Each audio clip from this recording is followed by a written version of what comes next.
بسم اللہ الرحمن الرحیم نحمدہ ونصلی علی رسولہ الکریم۔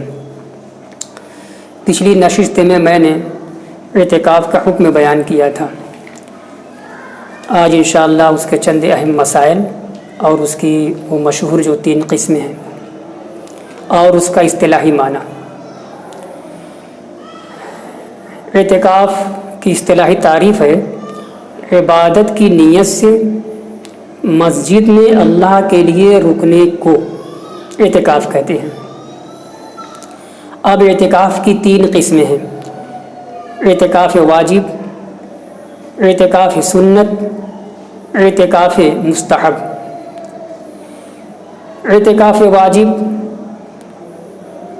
جیسے کسی مسلمان نے نذر مان لی، منت مان لی کہ یا اللہ میرا فلاں کام ہو گیا تو میں تیرے واسطے 2 روز کے لیے اعتکاف کروں گا، 3 روز کے لیے اعتکاف کروں گا، تو یہ اعتکاف واجب ہے۔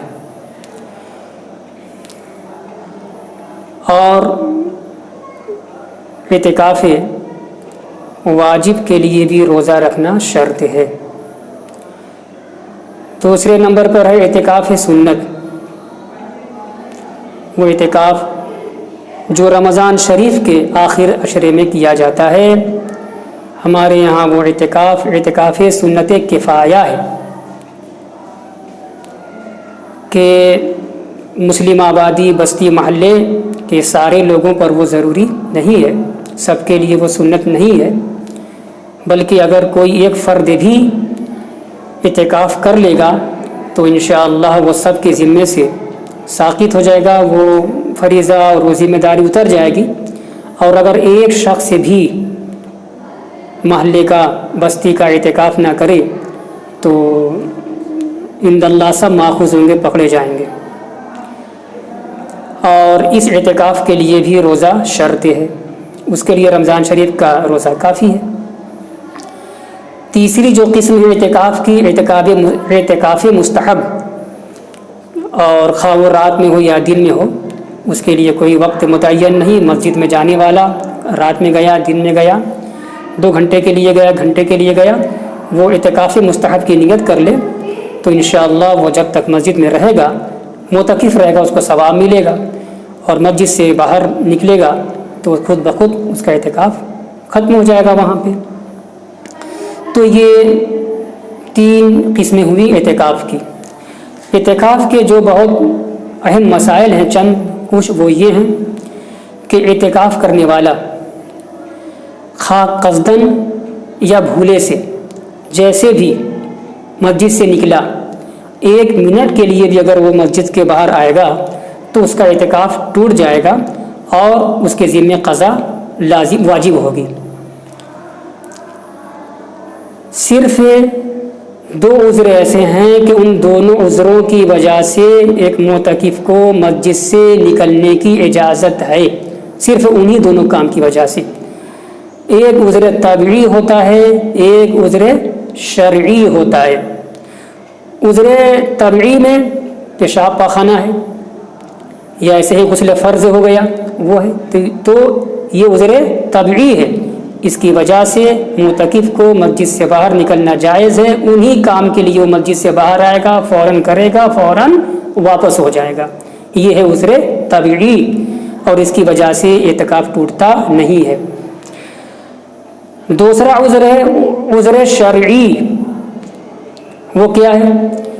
مثلا جس مسجد میں معتکف اعتکاف کیے ہوئے ہے وہ مسجد جماعت ہے، وہاں صرف جماعت ہو رہی ہے، نماز ہو رہی ہے، وہاں جمعہ قائم نہیں ہے، جمعہ نہیں ہوتا ہے۔ جمعہ دوسری مسجد میں، جامع مسجد میں، تو اب معتکف اپنی مسجد سے نکل کر کے اس مسجد میں جا سکتا ہے جس مسجد میں جمعہ قائم کیا جاتا ہے، جمعہ ہو رہا ہے، جمعہ کی نماز پڑھ کے فوراً واپس ہو جائے گا۔ یہ نکلنا اس کا عذر شرعی ہے۔ ان کے علاوہ، ان 2 عذروں کے علاوہ کسی وجہ سے بھی، کسی کام کے لیے بھی معتکف مسجد سے باہر نہیں آ سکتا، نہ کسی مریض کو دیکھنے کے لیے جا سکتا ہے، نہ کسی کے جنازے میں شرکت کے لیے وہ جا سکتا ہے، کسی کام کے لیے نہیں آئے گا۔ صرف 2 عذر، عذر طبعی اور عذر شرعی میں وہ جمعہ کی نماز پڑھنا، فوراً واپس آ جانا، یہ ہے۔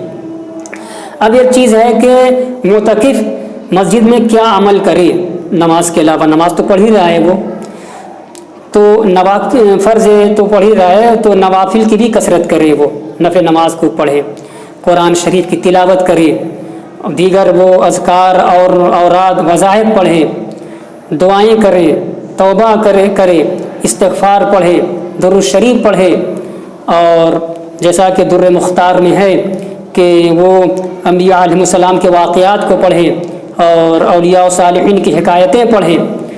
اور یہی نہیں بلکہ معتکف اگر عالم ہے، مدرس ہے، تو وہ درس بھی دے سکتا ہے، واعظ کر سکتا ہے، درس دے سکتا ہے، یہ ہے، یہ سب چیزیں ہیں۔